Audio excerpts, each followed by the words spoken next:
Ya, baik, selamat malam Satya Tuna Udaya. Perkenalkan, nama saya Martin, NIM 2021.22.0750. Saya adalah mahasiswa STAB Kertajasa dengan prodi Kependidikan Keagamaan Buddha. Di sini, tujuan saya membuat video ini adalah untuk menyelesaikan proyek akhir semester mata kuliah seminar Buddhis yang diampu oleh Atasilani Dhammanandini MPD. Nah, melalui video ini, saya akan membahas tentang pandangan Buddhisme terhadap gaya hidup manusia. Nah, latar belakang dari pandangan Buddhisme terhadap gaya hidup manusia. Nah, yang dimana kesehatan adalah segala-galanya. Semua yang dituju dengan pendapat yang mengatakan bahwa kesehatan merupakan suatu hal yang sangat berharga. Nah, di dalam agama Buddha, kesehatan merupakan suatu hal yang sangat berharga bagi makhluk hidup. Jikalau diperhatikan dari kondisi tubuh pada saat sakit dan pada saat dalam kondisi yang prima, fit dan sehat, bugar, maka akan terlihat dengan jelas bahwa kesehatan itu sangatlah berharga. Nah, yang dimana manusia memiliki banyak keinginan ataupun rencana dan kegiatan, namun jika badan jasmani sakit, tentunya itu akan menjadi penghalang ataupun penghambat bagi keinginan tersebut. Nah, jika tidak didukung oleh kesehatan fisik yang baik, maka jangankan untuk menjalankan rencana yang sudah dibuat ataupun mencoba untuk mewujudkan suatu keinginan untuk menghadapi rasa sakit yang timbul, itu pun sudah kesusahan. Jika sakit menjadi penghalang dari sebuah jalan untuk mencapai keinginan, maka hendaknya selalu menjaga kesehatan agar bisa mencapai keinginan tersebut. Nah, yang dimana rumusan masalah dari pengertian sehat menurut agama Buddha.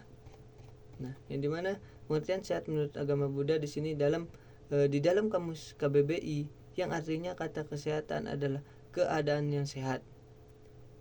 Kebaikan keadaan yang menjadi kesehatan dan kebugaran tubuh merupakan hal yang sangat penting, karena dengan memiliki tubuh yang sehat dan bugar dapat mencegah tubuh terserang penyakit sehingga seorang dapat tetap menjalankan aktivitas sehari-harinya. Nah, yang dimana kesehatan adalah segala-galanya yang dituju dengan pendapat yang mengatakan bahwa kesehatan adalah suatu hal yang sangat berharga. Nah, di dalam agama Buddha, kesehatan merupakan suatu hal yang sangat berharga. Jikalau kita bandingkan kondisi kita pada saat kita sakit dan pada saat kita dalam kondisi yang fit, prima dan sehat, maka akan terlihat dengan jelas bahwa kesehatan itu sangatlah berharga. Kita memiliki banyak keinginan, rencana, dan kegiatan, namun jika jasmani kita sakit, tentunya itu akan menjadi suatu penghalang ataupun penghambat. Nah, keinginan dan rencana tidaklah berguna jika tidak didukung oleh kesehatan fisik yang baik. Nah, Sang Buddha juga mengatakan di dalam Dhammapada-saya 2004 bahwa kesehatan adalah keuntungan yang paling besar. Bila kita menganalisis atau mencermati kalimat tersebut, kata demi kata dari bahasa Pali adalah sebagai berikut: Arogya Parama Labha, yang artinya adalah tidak, sedangkan Rogya artinya sakit. Jadi arti sebenarnya dari Arogya adalah tidak sakit, dan artinya atau sinonim dari tidak sakit adalah sehat. Parama itu artinya tinggi ataupun besar, serta Labha artinya keuntungan. Jadi jika seorang tidak sakit atau sehat, itu merupakan keuntungan yang paling besar. Lalu masalah sekarang adalah caranya agar kita dapat hidup sehat sesuai dengan Dhamma. Nah, di sini juga unsur-unsur tersebut, kemungkinan sakit yang dialami oleh manusia terdapat terjadi dari beberapa sebab, antara lain yang pertama itu terganggu bekerjanya unsur fisik. Nah, yang dimana untuk menangani hal ini dibutuhkan tenaga medis dan pemakaian obat-obatan secara rutin, seperti seorang yang terkena penyakit kanker ataupun penyakit fisik lainnya. Kemudian yang kedua itu terganggunya bekerjanya unsur batin. Nah, unsur mengenai Untuk mengenai unsur ini, yang dibutuhkan adalah tenaga spiritual seperti seorang yang sedang mengalami kesusahan karena ditinggalkan oleh seorang yang disayangi. Fisik dari seorang tersebut menjadi lebih dan terlihat sakit karena masalahnya adalah ketidaksiapan untuk kehilangan, sehingga seorang tersebut tidak dapat hanya diberi obat-obatan saja, namun juga dibutuhkan nasihat spiritual agar pikirannya dapat tercerahkan. Kemudian yang ketiga itu terganggu bekerjanya unsur fisik dan batin. Nah, yang dimana untuk menangani dari kedua unsur ini adalah kebutuhannya tenaga medis dan juga tenaga spiritual. Banyak dijumpai penyakit batin yang diderita oleh seseorang dapat mempengaruhi kesehatan fisik sehingga membuat fisiknya menjadi ikut sakit. Nah, kemudian cara menjaga sehat dalam ajaran Buddha.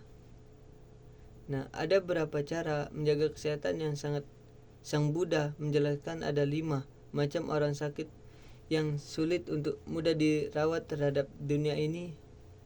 Yang pertama itu seseorang melakukan apa yang berbahaya bagi, contohnya seseorang yang sakit dan tidak bisa berhadapan dengan kondisi yang diinginkan, tetapi orang tersebut tetap ke tempat itu dan mengkonsumsi hal yang membuat dirinya sakit.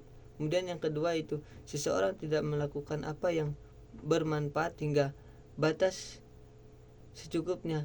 Contoh, seseorang tidak memperoleh gizi yang sesuai, obat yang sesuai, tetapi menggunakan dengan berlebihan dan merawat yang tidak memadai, dan bahkan sebaliknya. Nah, yang ketiga itu seseorang tidak meminum obat-obatan pada biasanya seorang mempercayai dan membaca mantra ataupun jimat dan sebagainya.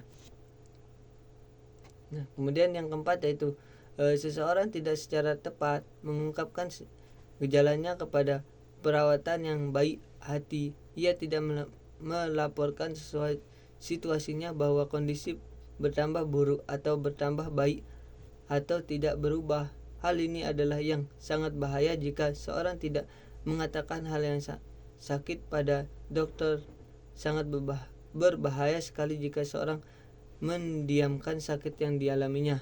Kemudian yang kelima itu seseorang tidak dapat sabar menahankan perasaan jasmani yang muncul, yang menyakitkan, menyiksa, tajam, menusuk, mengerikan, tidak menyenangkan, melemahkan vitalisnya.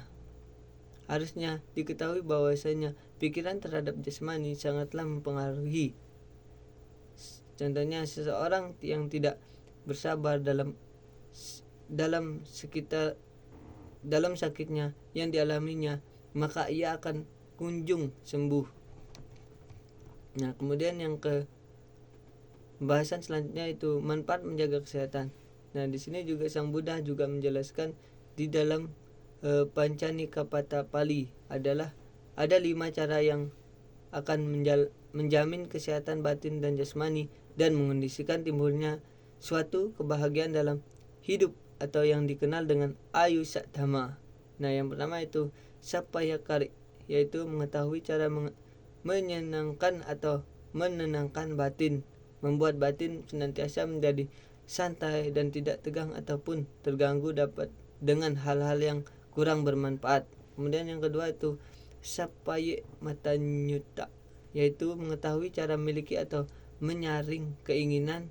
Tidak semua keinginan harus dituruti. Kemudian yang ketiga itu Parinataboji, yaitu mengetahui makanan dan minuman yang sesuai.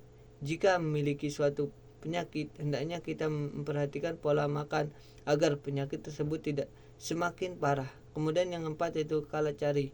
Nah, yang dimana Kalacari di sini yaitu mengetahui cara mempergunakan waktu dengan sebaik-baiknya.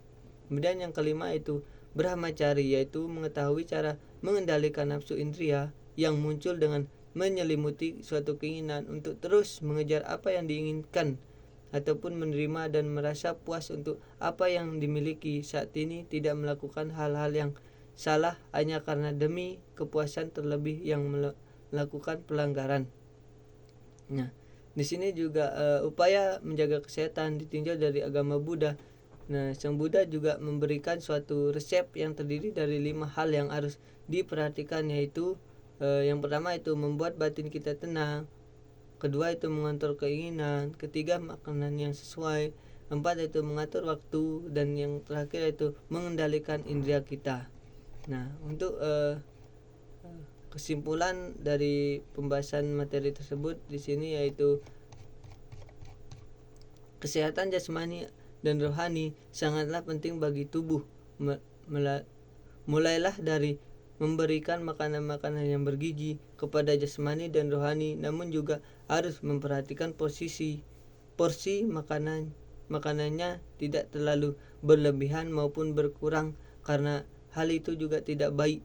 Dengan kondisi yang sehat, maka akan membuka kesempatan untuk melakukan aktivitas-aktivitas kerohanian yang akan mendukung dalam proses pencapaian kebebasan tertinggi.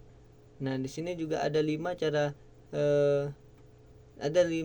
dijelaskan oleh Sang Buddha untuk menjamin kesehatan tersebut. Yang pertama itu menenangkan batin, menyaring keinginan, makanan dan minuman yang sesuai, mempergunakan waktu yang sebaiknya, dan mengendalikan nafsu keinginan sehingga dapat mengondisikan timbulnya suatu kebahagiaan. Jadi marilah bersama-sama untuk menjaga kesehatan agar tercapainya suatu kebahagiaan.